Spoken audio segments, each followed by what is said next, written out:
পাকিস্তান সরকার পূর্ব বাংলার প্রতি অর্থনৈতিক বৈষম্য করছে এবং শোষণ করছে।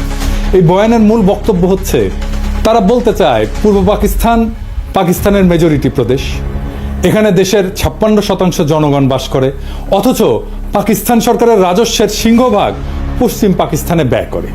সেই টাকার অধিকাংশ আসে পূর্ব পাকিস্তান থেকে।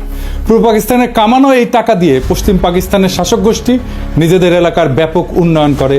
রাজস্ব খাত, উন্নয়ন খাত, আমদানি, বৈদেশিক সাহায্য ইত্যাদিতে পশ্চিম পাকিস্তানে ব্যয় করা হতো 75 থেকে 80 ভাগ, আর পূর্ব পাকিস্তানের ভাগে পড়তো মাত্র 20 থেকে 25 ভাগ।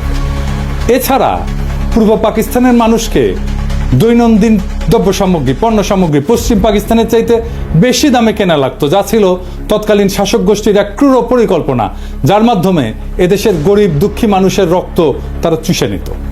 দুই প্রদেশের মধ্যে মাথাপিছু আয়ের মধ্যে ছিল ব্যাপক বৈষম্য, যা হচ্ছে তাদের শোষণের পলিসি।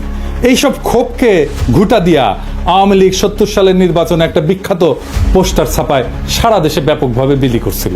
পোস্টারটার শিরোনাম ছিল সোনার বাংলা শ্মশান কেন। কি ছিল সেই পোস্টারে? সেই পোস্টারে দেখানো হয়েছে যে বৈষম্য, রাজস্ব খাতে বাংলাদেশ 1500 কোটি টাকা ব্যয় হয়, পশ্চিম পাকিস্তানে 5000 কোটি টাকা ব্যয় হয়।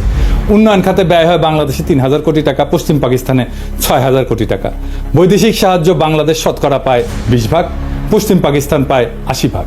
বৈদেশিক দ্রব্য আমদানি বাংলাদেশের শতকরা 25 ভাগ, পশ্চিম পাকিস্তান 75 ভাগ। কেন্দ্রীয় সরকারের চাকরি বাংলাদেশের শতকরা 15 ভাগ আর পশ্চিম পাকিস্তানে 85 ভাগ। সামরিক বিভাগে চাকরি বাংলাদেশে শতকরা 10 ভাগ এবং পশ্চিম পাকিস্তানে 90 ভাগ।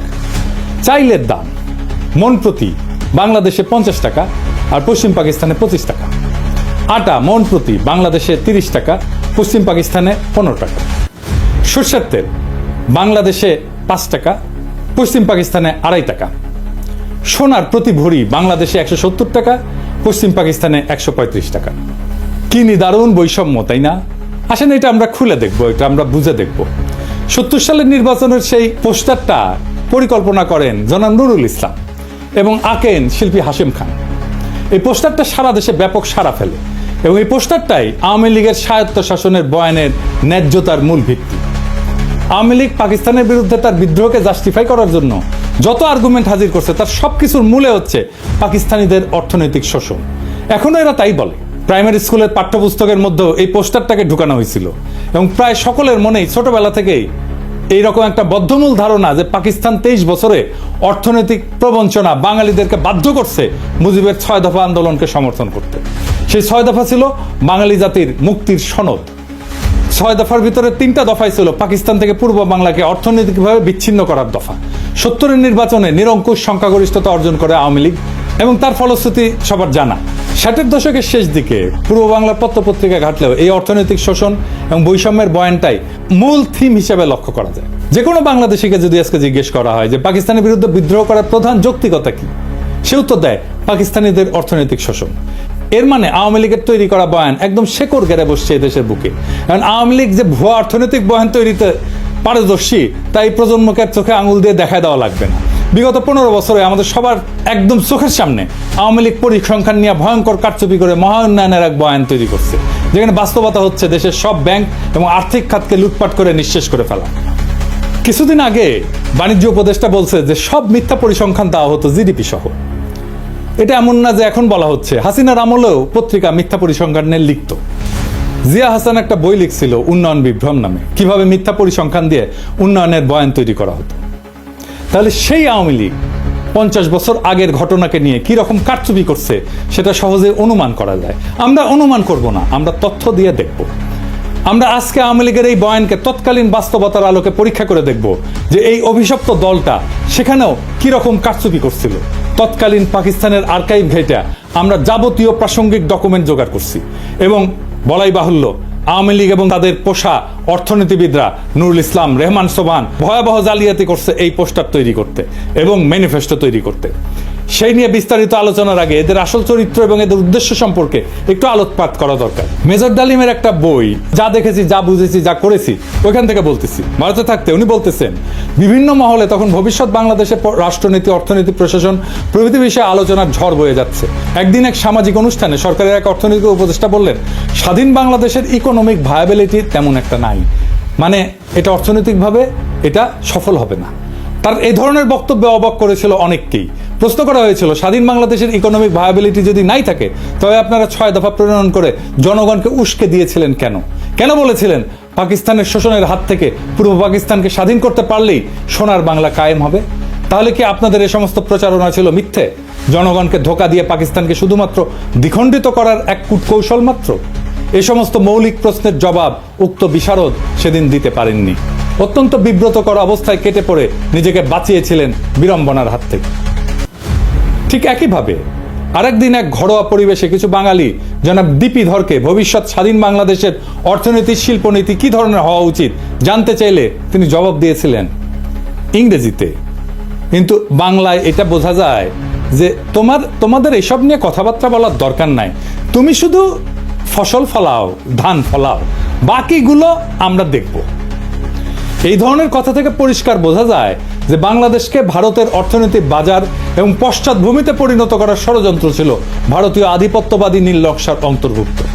শুধু কি তাই, বাংলাদেশের অর্থনীতিকে সম্পূর্ণভাবে বাংলাদেশের উপরে ভারতীয় নিয়ন্ত্রণ নিশ্চিত করার খায়েশটাও পরিষ্কারভাবে ধরা পড়েছিল জনাব ধরের বক্তব্যে। এই হচ্ছে বাঙালির মুক্তির সনদ প্রণেতাদের দৃষ্টিভঙ্গি, যারা নিজেরাই স্বাধীন বাংলাদেশে বিশ্বাস করত না, যারা সর্বদা ভারতকেই তাদের তীর্থভূমি হিসেবে কল্পনা করেছে আজীবন। গোলাম আজমের বই জীবনে যা দেখলাম, এখান থেকে একটা অংশ আমি পড়ে শোনাই। উনি 69 সালে আইয়ুব খানের সাথে সমস্ত রাজনৈতিক দলের গোল টেবিল বৈঠকে অংশ নেওয়ার পর পশ্চিম পাকিস্তান থেকে পূর্ব পাকিস্তানে ফিরতেছিলেন। তখন প্লেনে এক ব্যক্তির সাথে ওনার কথা হয়। একজন 6 দফা প্রণেতার দাবি, গোল টেবিল বৈঠক ব্যর্থ পরিণতির পর থেকে করাচি থেকে ঢাকা ফিরে আসার পথে বিমানে এক ভদ্রলোকের অত্যন্ত আগ্রহ ও উৎসাহ নিয়ে আমার সাথে হাত মিলালেন। আমি তাকে চিনলাম না। আমার পাশের আসনে বসা ভদ্রলোক অনুরোধ করে তার আসনে নিয়ে বসালেন এবং তিনি এসে আমার পাশে বসলেন। আমি বিস্মিত হয়ে তার পরিচয় জানতে চাইলাম। ধারণা করেছিলাম আদর্শিক দিক থেকে নিকটবর্তী হবেন, তাই আমার সাথে ঘনিষ্ঠ আলাপ করতে চান। অচিরেই টের পেলাম যে তিনি সম্পূর্ণ বিরোধী ক্যাম্পের লোক। গোল টেবিল বৈঠক ব্যর্থ হওয়ার পরে যারা বিজয়ীর গৌরব বোধ করছেন তিনি তাদেরই একজন। পরাজিত প্রতিপক্ষের একজন প্রতিনিধিকে পেয়ে তিনি বিজয় উৎসবের অংশ হিসেবে ভ্রান্ত পথ ত্যাগ করার উপদেশ দিতে চেয়েছেন। পরিচয় নিয়ে জানলাম তিনি একজন সিএসপি উচ্চ কর্মকর্তা, ইসলামাবাদে কর্মরত আছেন, ছুটিতে দেশের বাড়িতে যাচ্ছেন। নাম ডক্টর আব্দুস সাত্তার।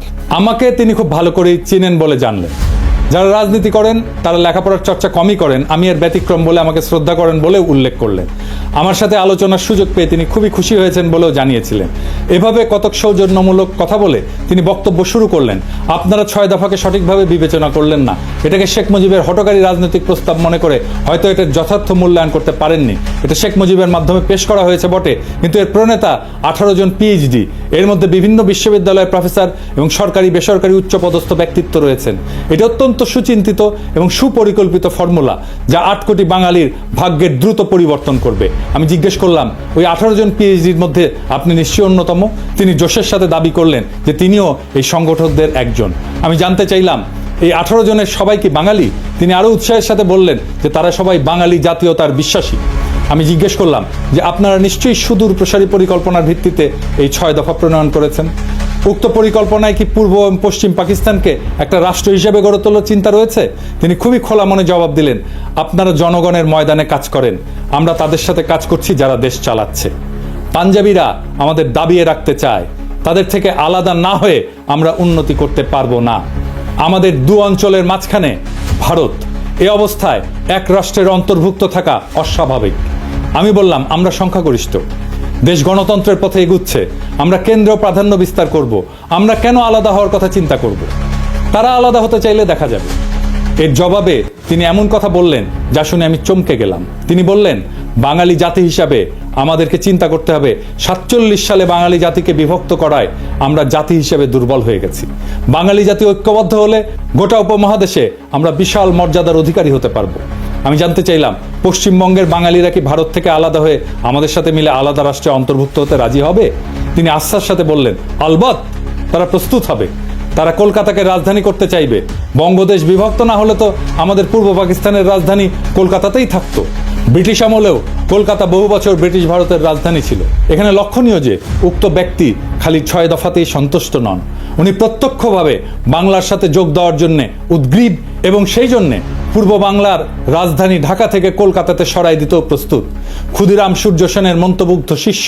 47 সালের পার্টিশনের ইতিহাস সম্পর্কে যাদের মিনিমাম পড়াশোনা আছে তাদের জানার কথা, কংগ্রেসের দাবির মুখে লর্ড মাউন্টব্যাটেন মুসলিম সংখ্যাগরিষ্ঠ প্রদেশ পাঞ্জাব এবং বাংলাকে পার্টিশন করার সিদ্ধান্ত নেন, যেটার পুরোটা পাকিস্তানে আসার কথা ছিল। কায়েদে আজম জিন্নাহ অনিচ্ছা সত্ত্বেও এই পার্টিশনের সিদ্ধান্তকে মেনে নেন, যেটা ছিল তার স্টেটসম্যানশিপের পরিচয়। জিন্নাহ এটা নিয়ে আফসোস করে পোকায় কাটা পাকিস্তান বলেছিলেন। মাউন্টব্যাটেন প্ল্যানের আগ পর্যন্ত কংগ্রেস, মুসলিম লীগ এবং ইংরেজ সরকারের মধ্যে যত আলোচনা হয়েছে তার মুখ্য টপিক ছিল নতুন সংবিধানে ব্রিটিশ ভারতের 11টি প্রদেশের মধ্যে কী রকম সম্পর্ক থাকবে স্বাধীনতার পর। 1946 সালের ক্যাবিনেট মিশনে পুরো ভারতকে অখণ্ড রেখে মুসলিম প্রধান প্রদেশগুলোকে ম্যাক্সিমাম অটোনমি দেওয়ার একটা প্রস্তাব সংবিধানে করা হয়, যেটাতে মুসলিম লীগ এবং কায়েদে আজম সম্মতি প্রদান করেন। কংগ্রেস এবং নেহরু সেই প্রস্তাব মানতে রাজি না থাকায় কায়েদে আজম এরপর পূর্ণ স্বাধীনতার দাবি করেন। মাউন্টব্যাটেন প্রস্তাবের আগ পর্যন্ত প্রদেশগুলোকে অখণ্ড রেখে কোন প্রদেশ ভারতে থাকবে আর কোনটা পাকিস্তানে যাবে সেটা নিয়ে নেগোসিয়েশন চালান। মুসলিম লীগ 11টি প্রদেশের মধ্যে 4টি মুসলিম প্রধান প্রদেশ বাংলা, পাঞ্জাব, সিন্ধু, উত্তর পশ্চিম সীমান্ত প্রদেশ দাবি করে। মাউন্টব্যাটেন নেহরু দিয়ে ইনফ্লুয়েন্স হন। এই নেহরুর সাথে মাউন্টব্যাটেনের স্ত্রীর একটা অ্যাফেয়ার ছিল, দরকার পড়লে এটা রেফারেন্স দেওয়া যাবে। তো এই ইনফ্লুয়েন্সড হয়ে বাংলা এবং পাঞ্জাবের পুরো প্রদেশ না দিয়ে সেটাকেও পার্টিশন করার সিদ্ধান্ত নেন। 3রা জুন মাউন্টব্যাটেনের পার্টিশনের সিদ্ধান্তের পর ব্রিটিশ পার্লামেন্টের প্রথম প্ল্যানে, যেটা জুলাই মাসে ইন্ডিয়ান ইন্ডিপেন্ডেন্স অ্যাক্ট 1947-এর ভিতরে অন্তর্ভুক্ত ছিল, বাংলা প্রদেশের 5টি বিভাগের বর্ধমান প্রেসিডেন্সি, রাজশাহী, ঢাকা, চট্টগ্রাম 28টা জেলার মধ্যে পাকিস্তানকে 16টা জেলা প্রদান করা হয়। বর্ধমান বিভাগকে সম্পূর্ণ ভারতে, ঢাকা এবং চট্টগ্রাম বিভাগকে পার্বত্য চট্টগ্রাম ডিস্ট্রিক্ট বাদে পার্বত্য চট্টগ্রাম